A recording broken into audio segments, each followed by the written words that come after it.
বুধবার পূর্ব বর্ধমান জেলার সাতগেছিয়া বাজারে বিজেপির পক্ষ থেকে একটি মিছিল অনুষ্ঠিত হলো। 22 এপ্রিল পেহেলগাঁওয়ে নির্বিচারে পর্যটকদের ওপর গুলি চালিয়ে তাদের হত্যা করে পাকিস্তানি জঙ্গিরা। এরপরেই গতকাল রাত্রি 1টা নাগাদ পাকিস্তানের 9টি জঙ্গি ঘাঁটি ভেঙে গুড়িয়ে দেয় ভারতীয় সেনাবাহিনী। যোগ্য জবাব দিয়েছে ভারত। তাই ভারতীয় সেনাবাহিনীকে সাধুবাদ জানাতে এদিনের এই মিছিলে উপস্থিত ছিলেন বিজেপির জেলার সম্পাদক বিশ্বজিৎ পোদ্দার, কনভেনার পিন্টু ভান্ডারী, মিতালি ভট্টাচার্য সহ অন্যান্য নেতৃত্ববৃন্দ। ভারতবর্ষে আপনারা জানেন গতকাল পাকিস্তান আমাদের ভারতের সাধারণ মানুষকে যেভাবে হত্যা করেছে জঙ্গিরা, তার পাল্টা গতকাল রাত্রি 1:30 থেকে 1:40-এ পাকিস্তানে সে সমস্ত জঙ্গি ঘাঁটি 9টা বড় বড় জঙ্গি ঘাঁটিকে আমাদের সেনাবাহিনীরা তাদের জীবনকে হাতে নিয়ে সেই পাকিস্তানের জঙ্গি ঘাঁটি গুড়িয়ে দিয়েছে।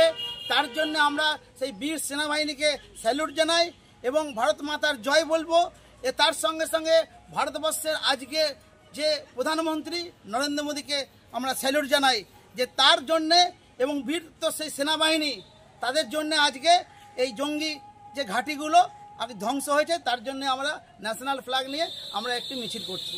কোথা থেকে কতটা মিছিলটা হবে? আমরা সাতগেছিয়া মন্তেশ্বর রোড থেকে সাতগেছিয়া বাজার। কাদের পক্ষ থেকে হচ্ছে এটা সমস্ত সাধারণ মানুষ এবং আমাদের ভারতীয় জনতা পার্টির কর্মীবৃন্দরা।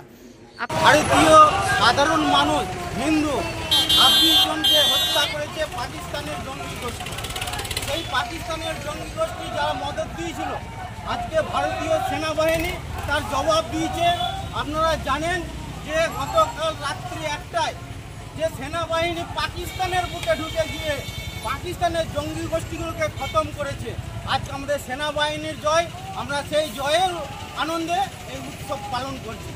কোন জায়গা থেকে শুরু হয়েছে আমাদের সাতগেছিয়া পার্টি অফিস সংলগ্ন ক্যানেল পার্ক, এই ক্যানেল পার্ক থেকে আমাদের এই সাতগেছিয়া বাজার চৌমাথা অতিক্রম করবে। অনন্য সরকার, মৃত্যুঞ্জয় যশোর সংবাদ আজকে।